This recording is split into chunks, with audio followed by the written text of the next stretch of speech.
Dr. Sarah Chen pressed her face against the observation window of the medical transport ship, watching the massive alien vessel slowly drift away from the space station.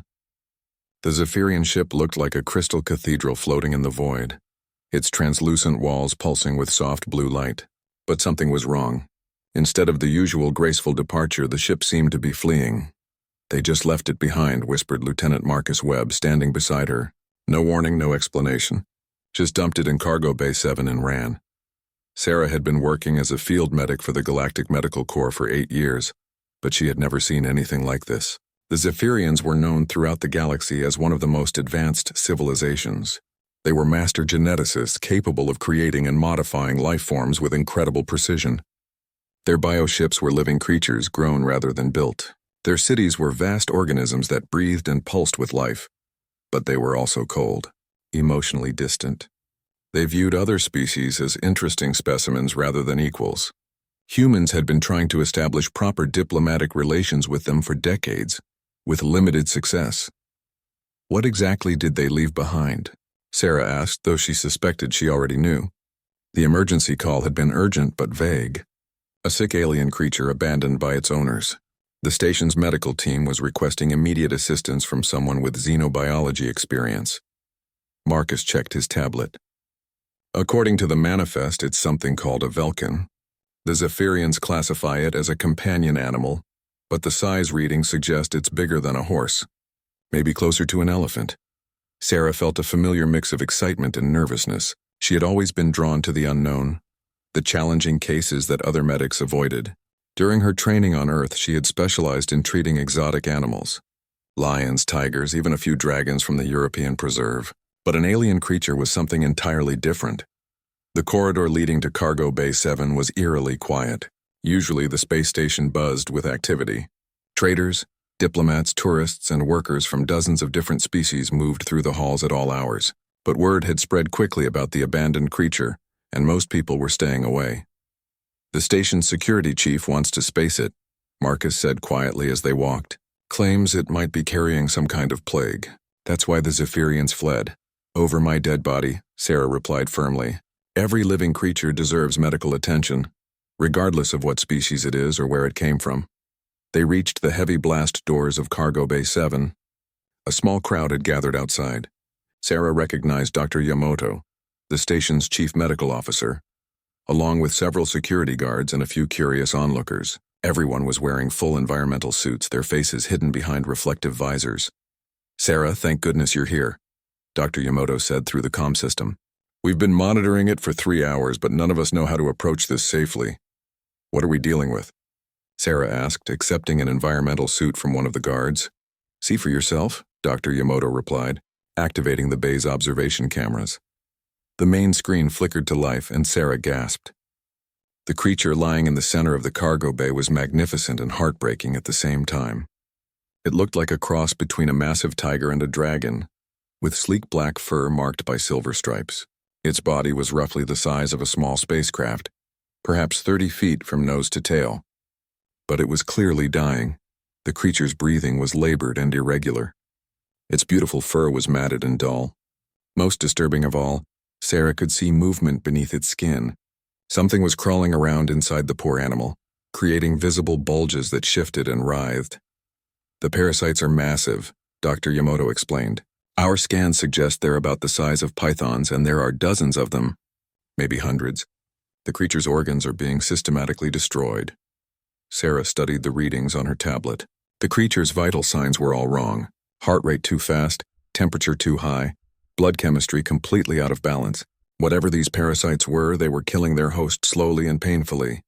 "How long does it have?" she asked. "Hours, maybe less," Dr. Yamamoto replied grimly. The Zephyrians must have realized it was beyond saving and decided to cut their losses. Sarah felt anger rising in her chest.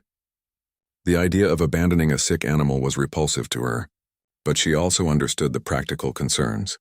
If these parasites could spread to other species, they could devastate the entire station. "I need to examine it directly," she announced.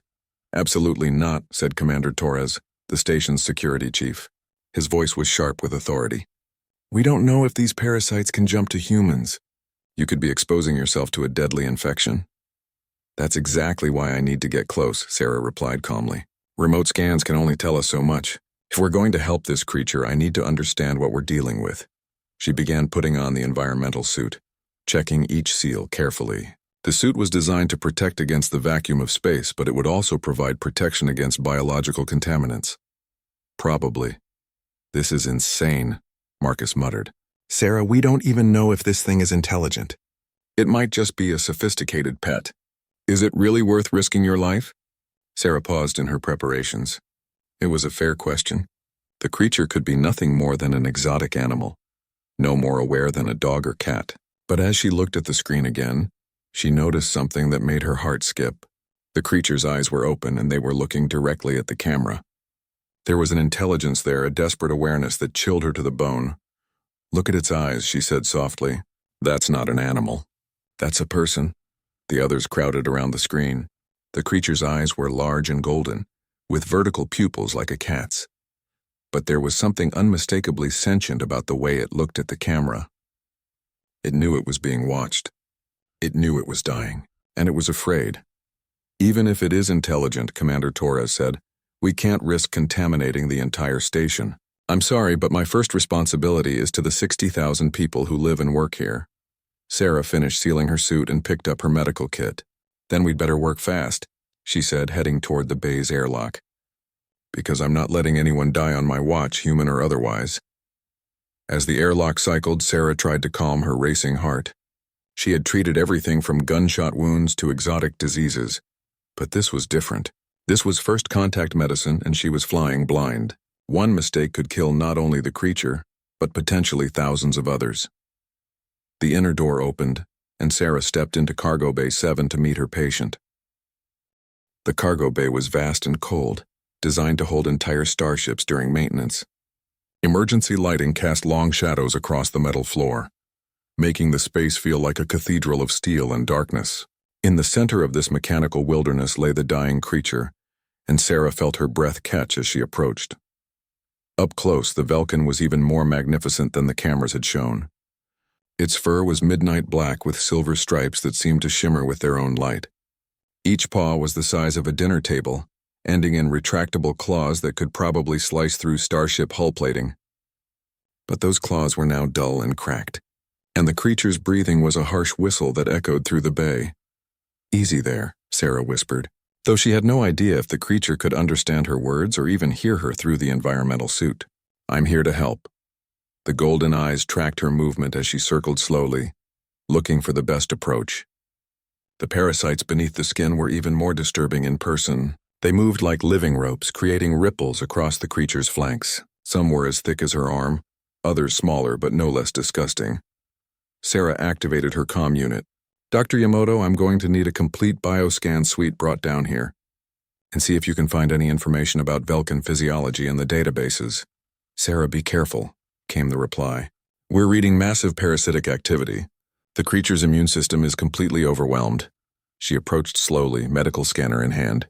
The Velkin's head turned to follow her, those intelligent eyes never leaving her face. When she was just a few feet away, something unexpected happened. The creature spoke. The voice was deep and melodious, like the sound of wind through mountain valleys. But the words were clearly distressed, spoken in a language Sarah had never heard before. The translator in her suit caught fragments and offered tentative translations on her display. Pain, burning, help, please. Sarah felt tears welling up in her eyes. This was definitely an intelligent being, and it was suffering terribly. She held up her hands in what she hoped was a universal gesture of peace and spoke clearly into her comm. I'm a doctor. I want to help you. Can you understand me? The creature's eyes widened slightly and it spoke again. This time the translator had more success. You, not Zephyrian, different, smaller. Are you healer? Yes, Sarah said, moving closer. I'm Dr. Sarah Chen. What's your name? I am Kethwar. I served the House of Crystal Winds, but they have abandoned me. The burning ones inside, they grow stronger. Sarah's heart ached at the pain in the creature's voice. She activated her medical scanner and began taking readings. The results were worse than she had feared. The parasites weren't just feeding on the Velkin's tissue. They were replacing it, slowly converting the creature's organs into something else entirely. Kethavar, I need to examine you more closely. Is that okay? The massive head nodded slightly. Do what you must, small healer. I am beyond saving. The Zephyrians tried everything. Their best bioengineers worked for cycles, but the burning ones cannot be stopped. Sarah moved closer, placing her gloved hand on the creature's flank. Even through the environmental suit, she could feel the heat radiating from the infected tissue. The parasites responded to her touch, writhing more violently beneath the skin. Tell me about these parasites, she said, continuing her examination. Where did they come from? Kethavar's breathing was becoming more labored. We were exploring the void gardens of Zirian Prime, ancient place, full of strange life. I was curious, touched something I should not have. Small creatures, like silver worms. They entered through my skin. Sarah's scanner was painting a grim picture. The parasites had infiltrated virtually every organ system. They were reproducing rapidly, and their waste products were poisoning the host. Most disturbing of all, they appeared to be intelligent themselves, coordinating their attacks with surgical precision. The Zephyrians tried to remove them surgically. Kethavar continued weakly. But for everyone they killed, 2 more would appear. They tried poison, radiation, genetic manipulation. Nothing worked. In the end, they decided it was more efficient to let me die. Sarah felt anger boiling up inside her. The clinical coldness of the Zephyrians was legendary, but abandoning a loyal companion to die in agony was beyond cruel. Well, they didn't count on human stubbornness, she said firmly. We're going to figure this out. Over the comm, Dr. Yamoto's voice crackled with excitement. Sarah, I found something in the xenobiology database. These parasites, they're called void spawns. Ancient organisms from the galactic core. They're supposed to be extinct. Apparently not, Sarah replied grimly. What else does the database say? Not much. They're silicon-based life forms, not carbon like most species. They consume neural tissue preferentially and can adapt to almost any host environment. But here's the interesting part. They've never been encountered by humans before. Sarah paused in her examination. What difference does that make? Think about it, Dr. Yamoto continued. These parasites have evolved to defeat Zephyrian biotechnology. But human medical science works completely differently. We use crude chemical compounds, mechanical devices, primitive surgical techniques compared to their elegant bioengineering. Understanding dawned on Sarah. The parasites had adapted to counter sophisticated Zephyrian treatments, but they might be vulnerable to simpler human approaches. It was like using a sledgehammer instead of a scalpel. Sometimes brute force succeeded where finesse failed. Kethavar, she said urgently, has anyone ever tried basic chemotherapy on these parasites? Crude chemical poison that kills fast-dividing cells? The creature's eyes flickered with confusion. I do not understand these terms, small healer. Sarah was already pulling supplies from her medical kit. Human cancer treatments were primitive by galactic standards, but they might be exactly what was needed here. The parasites were reproducing rapidly, which made them vulnerable to drugs that targeted cell division. Dr. Yamoto, I need you to synthesize a cocktail of methotrexate, cisplatin, and doxorubicin, maximum safe dosage for a creature this size. Sarah, those are chemotherapy drugs. They're incredibly toxic. You could kill the patient. The patient is already dying, Sarah replied, continuing her examination. And these parasites aren't expecting Stone Age medicine. As she worked, Kethavar watched her with growing hope. You truly believe you can help me? After the greatest minds of my people failed? Sarah met those golden eyes and smiled, though the creature couldn't see her expression through the helmet. Kethavar, humans have a saying. Sometimes the best solution is the simplest one. The Zephyrians tried to be clever. I'm going to try being stupid. She began preparing injection sites along the creature's neck, areas where the parasites seemed less concentrated. The treatment would be risky, potentially fatal. But doing nothing was certainly fatal. There's something else, Dr. Yamoto said over the comm. I've been analyzing the parasites' behavior patterns. They're not just random feeders. They're building something inside the host, converting organic tissue into some kind of transmitter or communication device. Sarah's blood ran cold. They're not just parasites. They're an invasion force. Kethavar's eyes widened in alarm. What do you mean, small healer? Sarah looked at the writhing masses beneath the creature's skin with new understanding. The void spawns weren't just killing their host. They were turning him into something else entirely. And if they succeeded, They would have a foothold in civilized space for the first time in millions of years. "We're not just fighting for your life," she told Kethvar grimly. "We're fighting for everyone's life." The chemotherapy drugs arrived within an hour, delivered by a nervous medical technician who retreated quickly after dropping the sealed container at the bay entrance. Sarah examined the vials carefully, each one containing enough poison to kill a dozen humans. But for a creature the size of Kethvar, it might be just enough to tip the balance. "Small healer," Kethvar whispered, his voice growing weaker by the hour. "I feel them changing me. My thoughts. They are not entirely my own anymore." Sarah looked up from her preparations, alarmed. The creature's golden eyes now had flecks of silver in them, and the pattern seemed to be spreading. "What do you mean?" I hear whispers, voices from the void. "They speak of conquest, of spreading across the galaxy like a plague. They want to use me as a beacon to call others of their kind." The implications were terrifying. If the parasites could successfully convert Kethvar into some kind of transmitter, they could potentially summon more void spawns from wherever they had been hiding. The space station could become ground zero for a galactic infestation. "We're not going to let that happen," Sarah said firmly, loading the first syringe. "This might hurt, but I need you to stay as still as possible."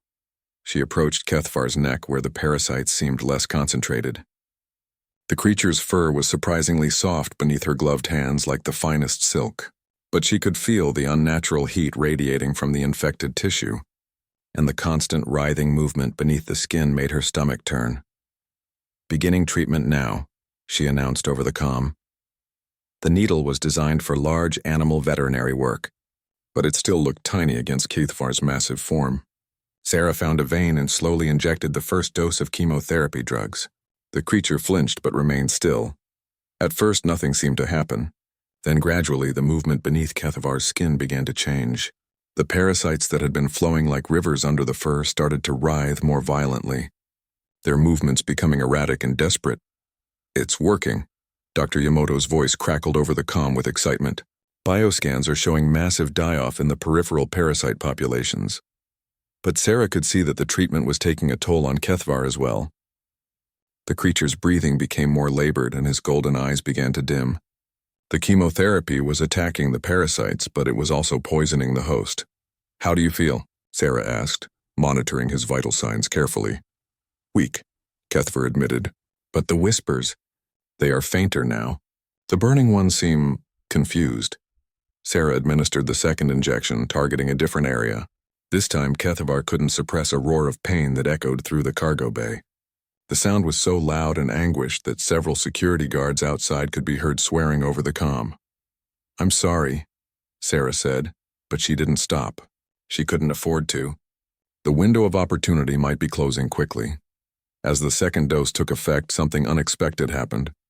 The parasites near the injection site began to emerge from Kethvar's skin. They burst through the fur like silver snakes, writhing in apparent agony before dying and dissolving into metallic dust. "Fascinating," Dr. Yamoto observed. "The parasites seem to prefer dying outside the host rather than being destroyed inside. Almost like they're programmed to preserve the conversion matrix they've built." Sarah watched in horrified fascination as more parasites emerged and died.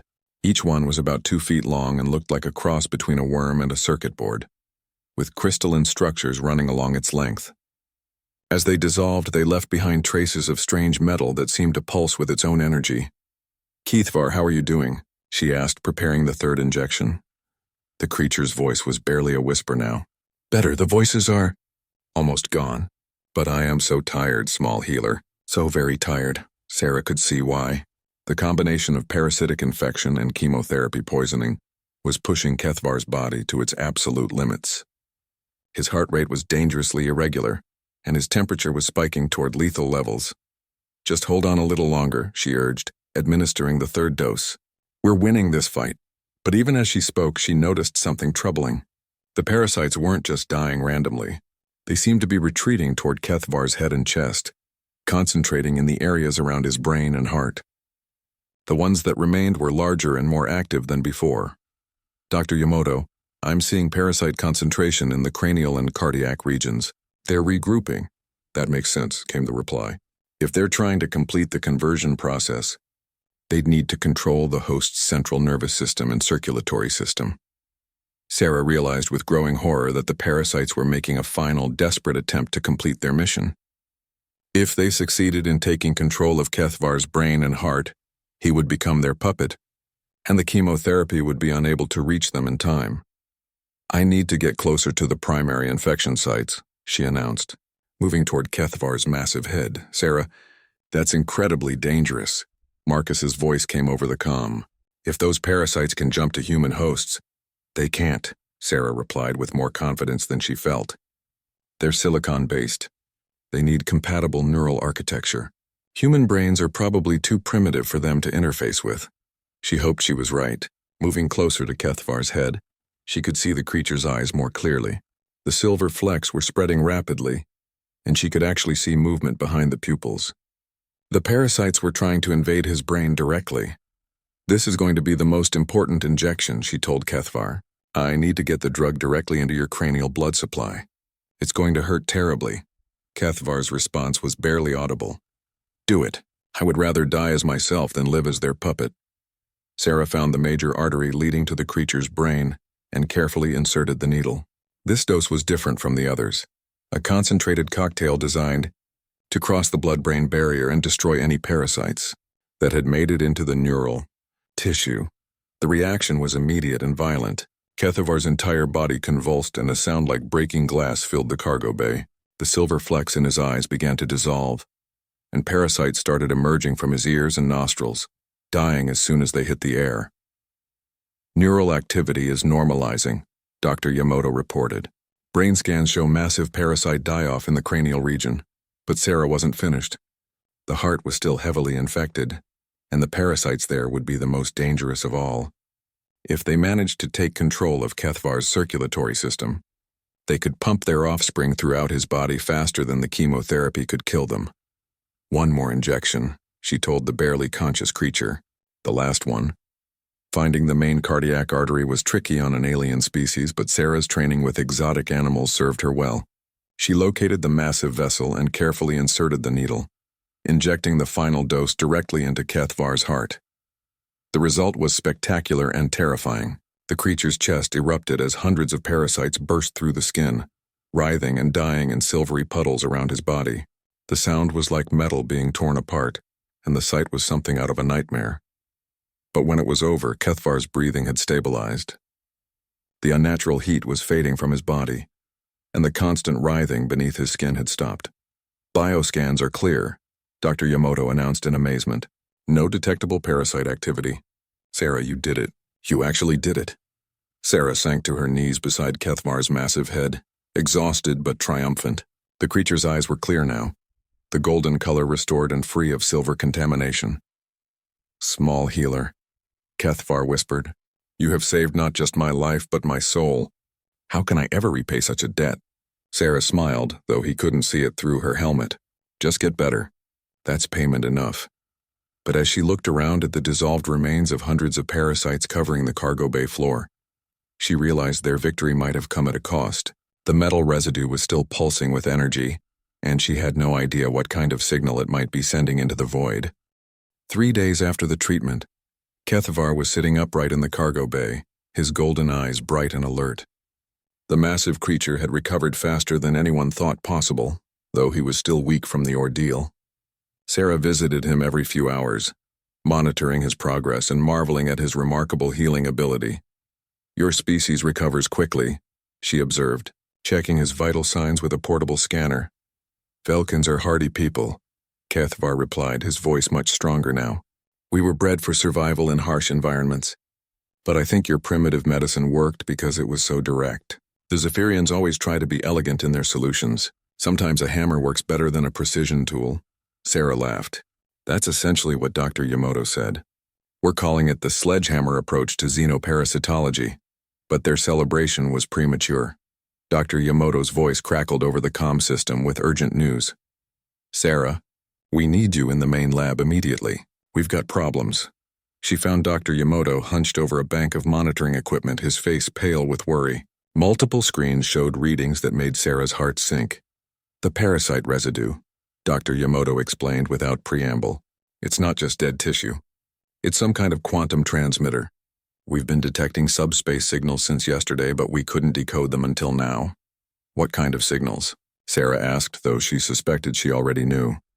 Distress calls, beacon signals. The dying parasites transmitted their location and the details of their defeat before they dissolved. And something has been answering. Dr. Yamamoto pulled up a three-dimensional star chart. Red dots were appearing at the edge of the display, moving steadily toward their position. Long-range sensors are picking up multiple contacts approaching from the galactic core, ships or creatures, we can't tell which. They'll reach this system in approximately 18 hours. Sarah stared at the approaching contacts in horror. By saving Kethvar, had she doomed the entire space station? How many? She asked quietly. At least 50 that we can detect. Possibly more. Sarah's mind raced. They had to evacuate the station, but there weren't enough ships to move 60,000 people in 18 hours. And even if they could, where would they go? The approaching forces would pursue them. I need to talk to Kethvar, she said suddenly. Sarah, what are you thinking? I'm thinking he might know something about these creatures that could help us. She found Kethvar in the cargo bay, standing now and stretching his massive limbs. Despite his recent ordeal, he was an impressive sight. His midnight fur gleamed under the emergency lighting, and his silver stripes seemed to pulse with their own inner light. Small healer, he greeted her warmly. You look troubled. Kethvar, we have a problem. The parasites sent out signals before they died. Something is coming in response to those signals. The creature's expression darkened immediately. Void spawn ships. I should have expected this. They never travel alone. Ships. These things have technology. The void spawns are ancient, Sarah. Older than any current civilization. They once ruled much of the galaxy before the Great War that drove them to the galactic core. Their ships are grown things like living asteroids full of sleeping parasites. Sarah felt her blood run cold. How many parasites? Millions per ship. Enough to infect every living thing in this system. The implications were staggering. If 50 ships arrived, each carrying millions of parasites, they could infect entire planets. The galactic civilization could fall within months. There has to be a way to stop them, Sarah said desperately. Kethvar was quiet for a long moment, his golden eyes distant with thought. There might be, but it would require great sacrifice. Why, tell me. The void spawns respond to certain biological signatures. They are drawn to infected hosts, hoping to complete failed conversions. But they are also programmed to retreat if they encounter evidence of the ancient weapon that defeated them eons ago. What kind of weapon? Not a weapon exactly, a virus. A biological agent created by the first civilization that could destroy void spawn neural networks. It was deployed near the end of the Great War, and it nearly wiped them out entirely. Sarah's scientific mind immediately grasped the implications. Do you know anything about this virus?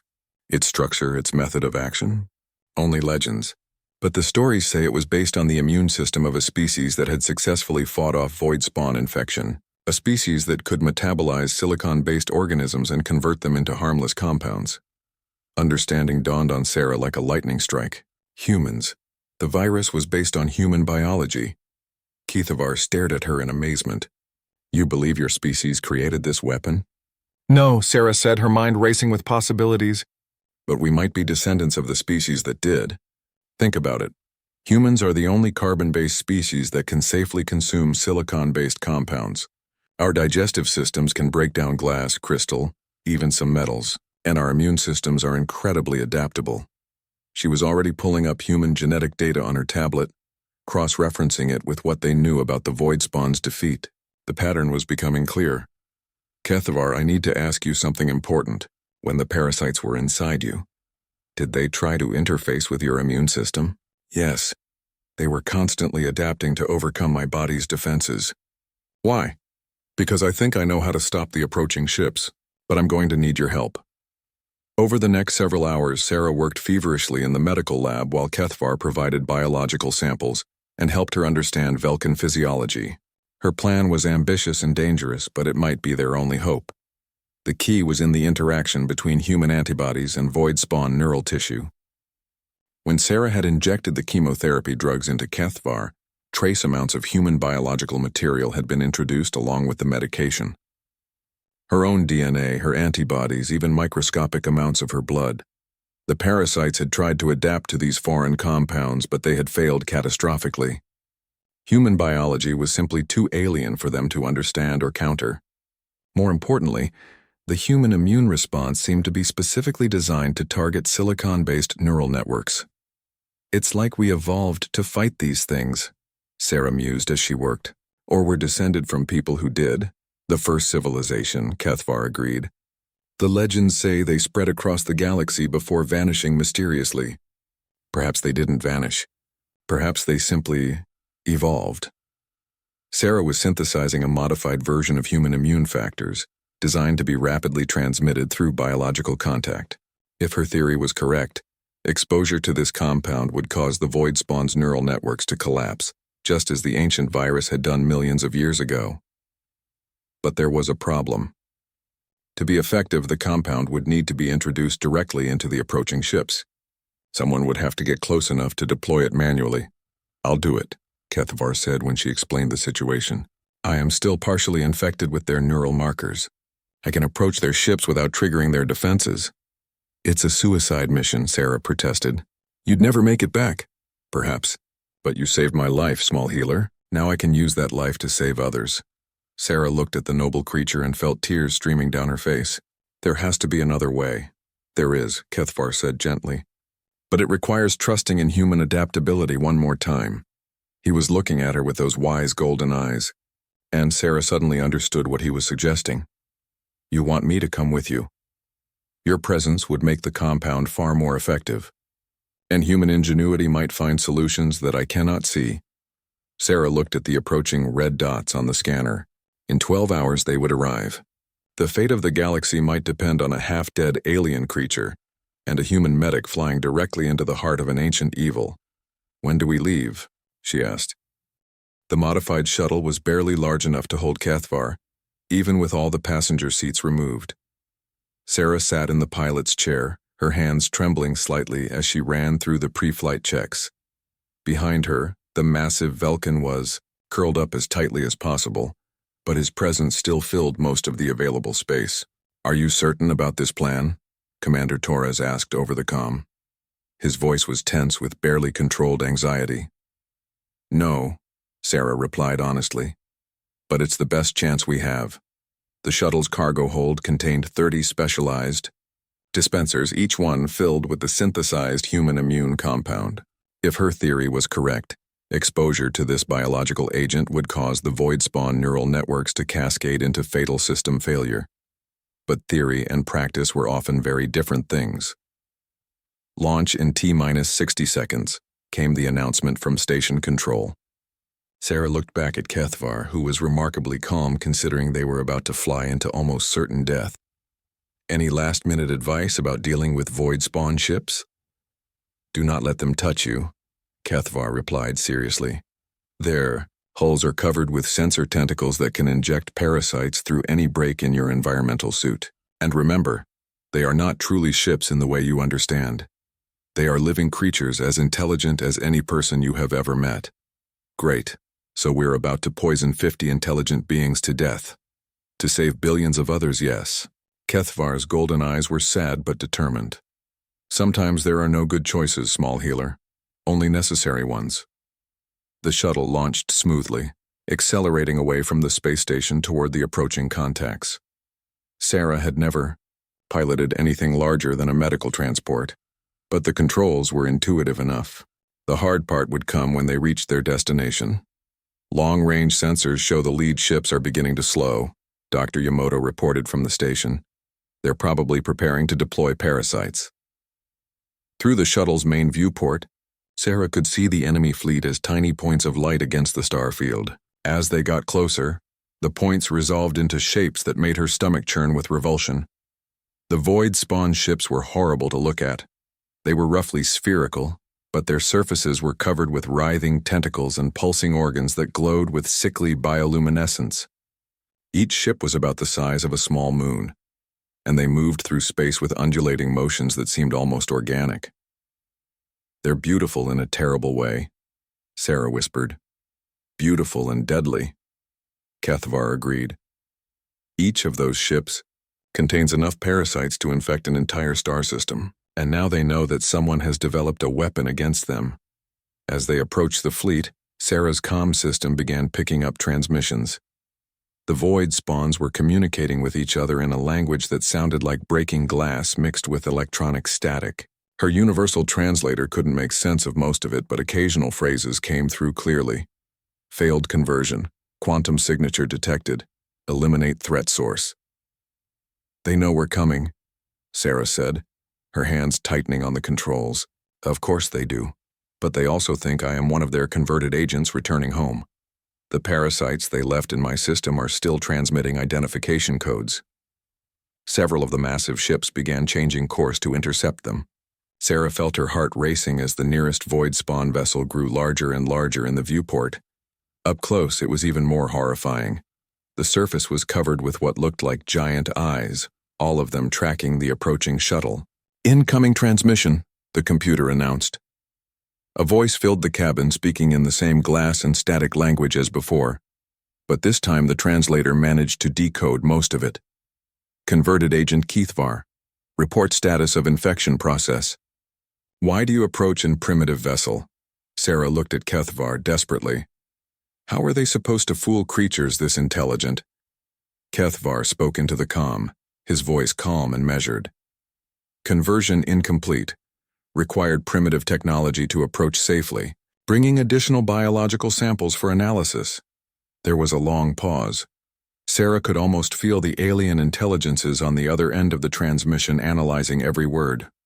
Understood. Proceed to Docking Bay 7 for immediate extraction and processing. A section of the nearest ship's hull began to iris open, revealing a cavity that pulsed with the same bioluminescent glow.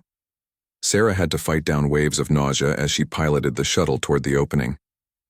Once we're inside, we'll have maybe 10 minutes before they realize we're not what we claim to be, Sarah said quietly. Then we had better work quickly, Keithvar replied. The shuttle slid into the docking bay with a wet, organic sound that made Sarah's skin crawl. The walls around them were clearly alive, covered with veins and nerve clusters that pulsed with alien thought patterns. The air was thick and humid, smelling of copper and ozone.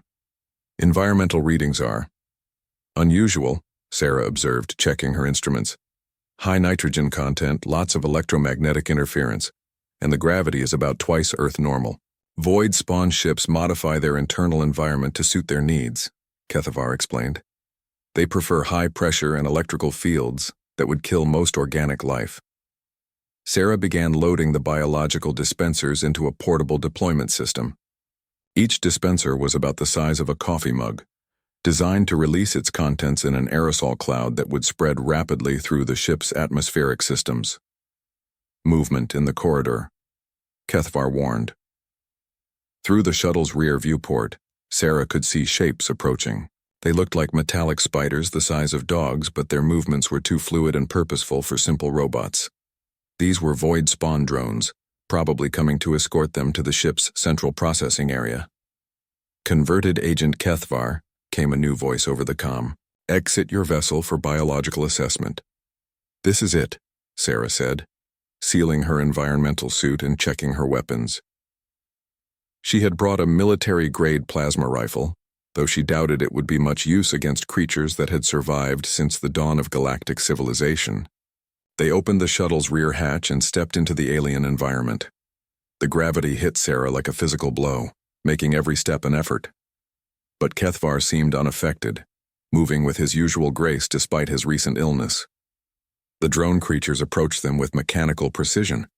Up close, Sarah could see that they weren't entirely mechanical after all. Organic neural tissue was woven throughout their metallic frames, creating hybrid creatures that combined the worst aspects of biology and technology.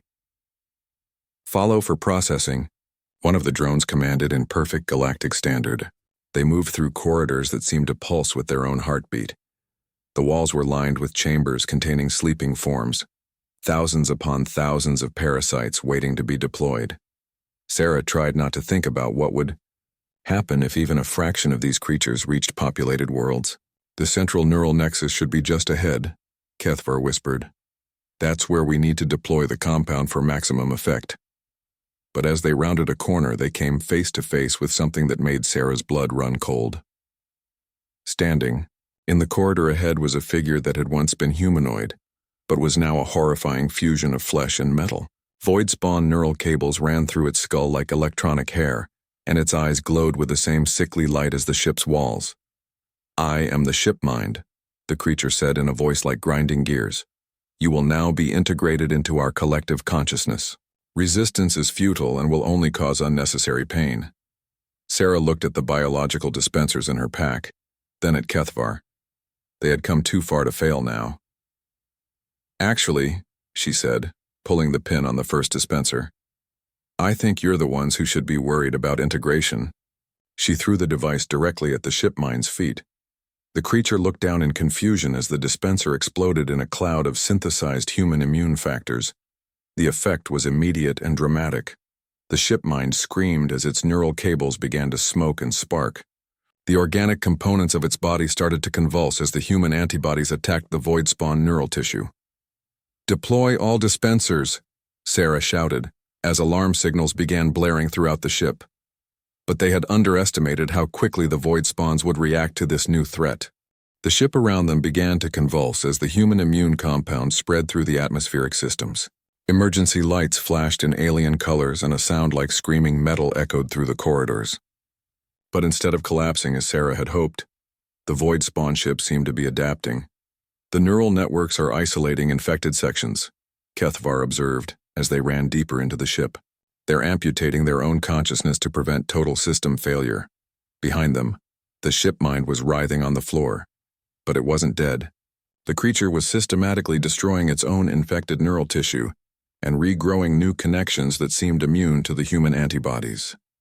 "How is that possible?" Sarah gasped as they ducked into a side corridor to avoid a patrol of drone creatures.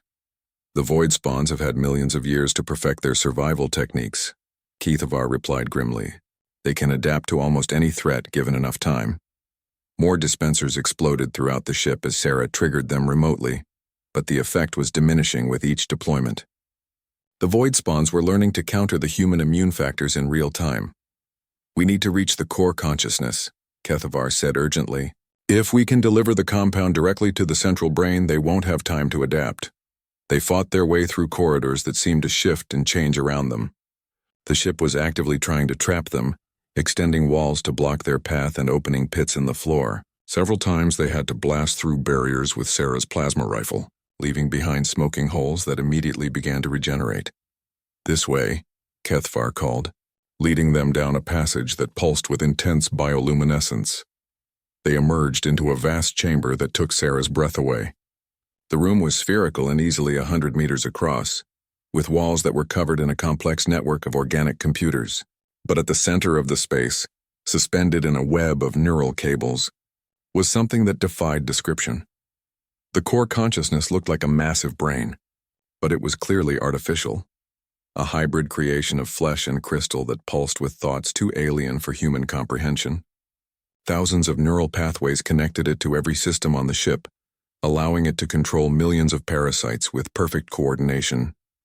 "The heart of their intelligence," Kethvar whispered in awe. "I have heard of these but never seen one. It's magnificent and terrible." The core consciousness became aware of their presence and spoke in a voice that seemed to come from everywhere at once. "Interesting. A failed conversion attempting to introduce biological warfare. We have not encountered this particular strategy before." Sarah felt the alien intelligence probing at the edges of her mind, trying to understand what she was. The sensation was deeply uncomfortable, like ice water flowing through her thoughts. "Human," the voice continued with something that might have been surprise. "We had not realized any survived. Your species was believed extinct after the Great Purge." "What Great Purge?" Sarah demanded, though she suspected she already knew. "The war against the first civilization? Your ancestors created a weapon against us, forcing our retreat to the galactic core. We responded by systematically hunting down and eliminating every human world we could find." The implications hit Sarah like a physical blow. Humanity wasn't descended from the first civilization. They were the first civilization. Earth wasn't their homeworld. It was their hiding place, one of the few refugees that had escaped the void spawn genocide. "You missed some of us," Sarah said defiantly, pulling out her remaining dispensers. "Indeed, but that error will be corrected shortly. Your primitive immune compounds are ingenious but insufficient. We have already adapted our neural architecture to resist them."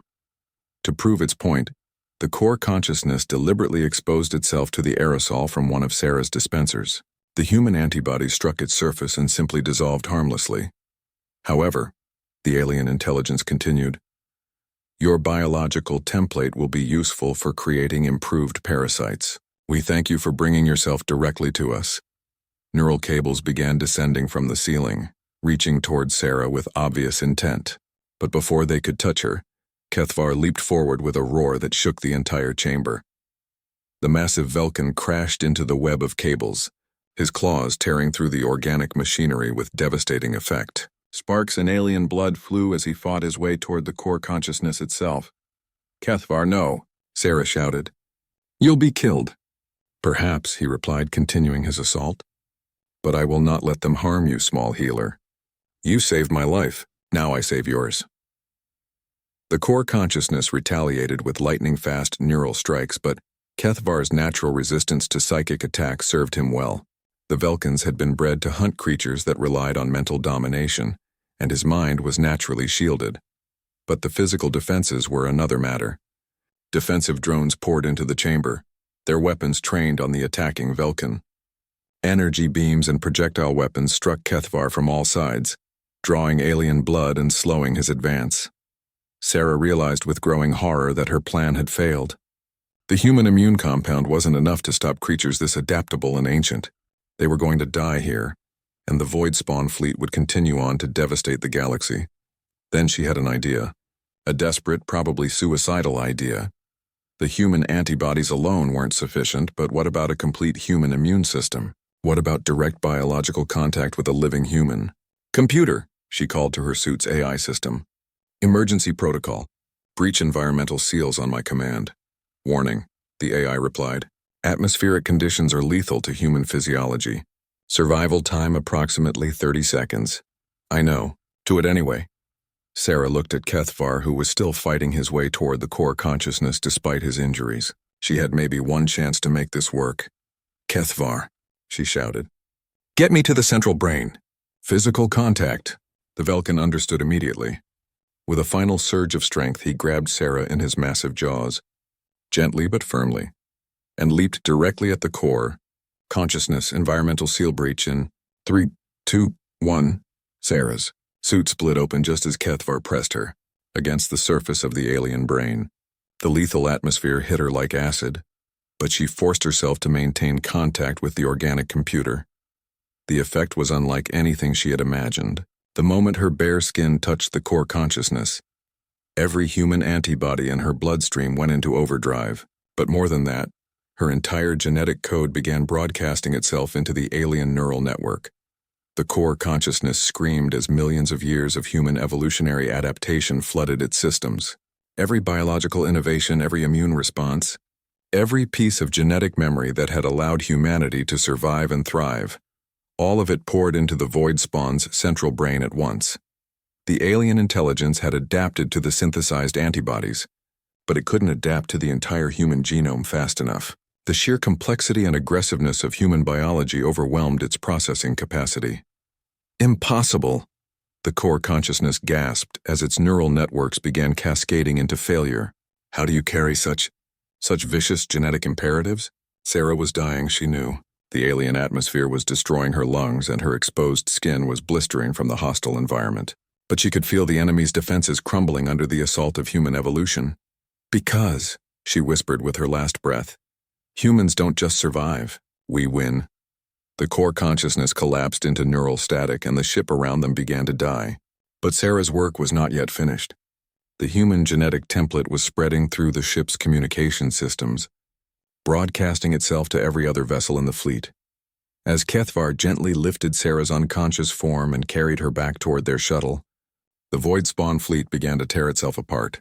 Ship after ship succumbed to the viral spread of human biology, their ancient consciousnesses unable to cope with the evolutionary advantages that had made humanity the galaxy's most successful survivors. But the question remained, would Sarah live to see their victory? Sarah woke up in the medical bay of the space station, surrounded by the familiar hum of life support systems and the gentle beeping of monitoring equipment. Her throat felt like sandpaper and her skin was covered in bandages. But she was alive. "Small healer," came a familiar deep voice from beside her bed. She turned her head carefully and saw Kethvar lying on a specially constructed medical platform nearby. The massive Velkin was also covered in bandages, but his golden eyes were bright and alert. "You're alive," Sarah croaked, her voice barely functional. "As are you. Thanks to quick medical intervention," Dr. Yamato said, appearing at her bedside with a satisfied smile. "When Kethvar brought you back to the shuttle, you were clinically dead. But Velkin physiology includes some remarkable healing factors. He was able to keep your cellular structure stable long enough for us to get you into proper treatment." Sarah tried to sit up, but immediately felt dizzy. "The fleet? The void spawns?" "Gone," Dr. Yamato replied with obvious satisfaction. "All 50 ships suffered complete systemic failure approximately 6 hours ago. Whatever you did in there, it worked beyond our wildest expectations." Through the medical bay's viewports, Sarah could see the scattered remains of the void spawn fleet drifting in space like dead metallic flowers. Automated salvage ships were already beginning to collect the debris for scientific study. "The genetic cascade was remarkable," Dr. Yamato continued, pulling up holographic displays of the data they had collected. "Your direct biological contact with their central consciousness didn't just kill that one ship. It transmitted the human genetic template through their entire communication network. Within hours, every void spawn in the fleet was experiencing fatal neural cascade failure." "But how?" Sarah asked weakly. "I thought they could adapt to anything," Kethvar answered from his platform. "They could adapt to individual threats, small healer, but they could not adapt to an entire species' worth of evolutionary advantages simultaneously. Human biology contains millions of years of survival innovations, all compressed into a genetic package that could be transmitted faster than they could process it." Dr. Yamato nodded enthusiastically. "It's like trying to drink from a fire hose. Their neural network simply couldn't handle the information overload." Sarah felt a mix of relief and sadness. The immediate threat was over, but the cost had been enormous. An entire species, ancient and intelligent despite their hostile nature, had been wiped out in a matter of hours. "There's something else," Dr. Yamato said gently. "The data we collected from the void spawn ships has revealed some remarkable information about human origins. Activated a holographic star chart that showed the galaxy as it had existed millions of years ago. Thousands of systems were marked with human symbols, indicating a vast interstellar civilization. The core consciousness was right," Dr. Yamato explained. "Humans weren't descended from the first civilization. We were the first civilization. Earth wasn't our homeworld. It was one of our last refuges after the void spawn war nearly drove us extinct." Sarah stared at the chart in amazement. Humanity had once ruled much of the galaxy, only to be reduced to a single hidden world by an ancient enemy.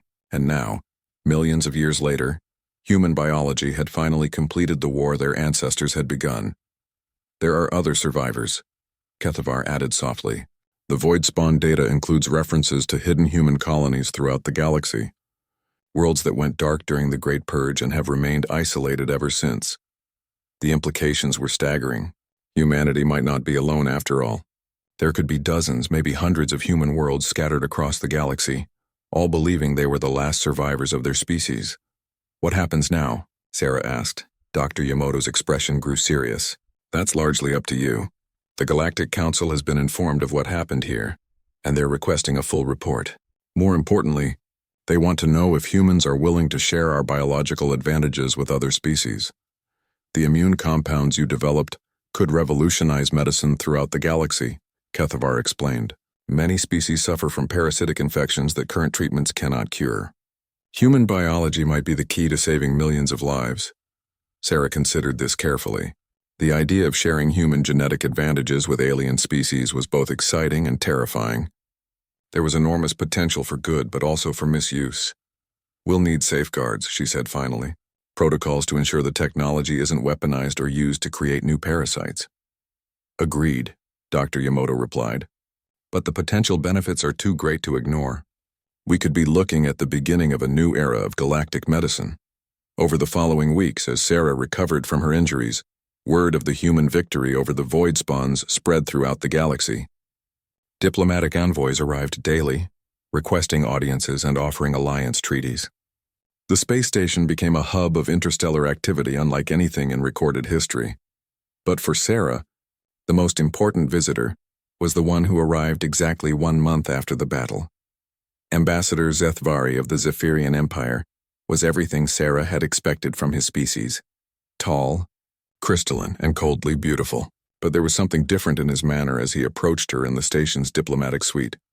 "Dr. Chen," the ambassador said, his voice carrying undertones of genuine emotion, "I have come to offer the formal apologies of the Zephyrian Empire for our abandonment of Kethvar." Sarah looked at Kethvar, who was now fully recovered and serving as an unofficial ambassador for Velkan interests.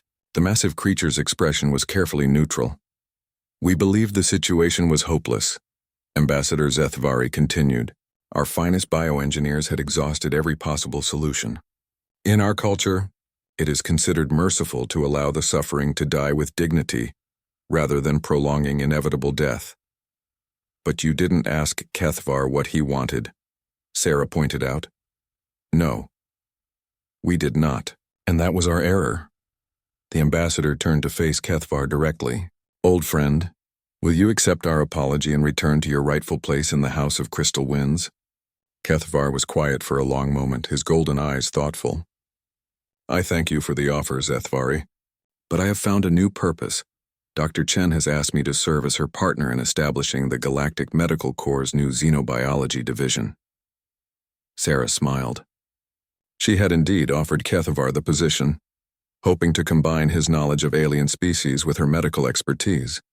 Together they could develop treatments for diseases that had plagued the galaxy for millennia. "The House of Crystal Winds will always welcome you," the ambassador said formally, but then his crystalline features softened slightly, "as will I personally. You have brought great honor to our people through your courage." After the ambassador left, Sarah and Kethvar stood together at the observation deck, watching ships from dozens of different species dock and depart. The galaxy was changing, moving toward a future where cooperation might replace the isolation and mistrust that had defined interstellar relations for so long. "Do you regret leaving the Zephyrians?" Sarah asked. Kethvar considered the question carefully. "No, small healer. They saved my life by creating me, but you saved my soul by believing in me. That is a debt I can never fully repay." "You already have," Sarah replied, placing her hand on his massive paw. "You taught me that sometimes the best medicine isn't about curing disease. Sometimes it's about having the courage to care." As they watched, another ship approached the station. This one bore the markings of the United Earth Federation, the first official human vessel to visit the station since Sarah's arrival. Soon she would have to return to Earth and explain to her own species that they were no longer alone in the universe. But that was a challenge for tomorrow. Today she was content to stand beside her friend and watch the galaxy take its first tentative steps toward a brighter future. In the distance, the debris from the Void Spawn fleet continued to drift through space, a reminder of ancient horrors finally put to rest.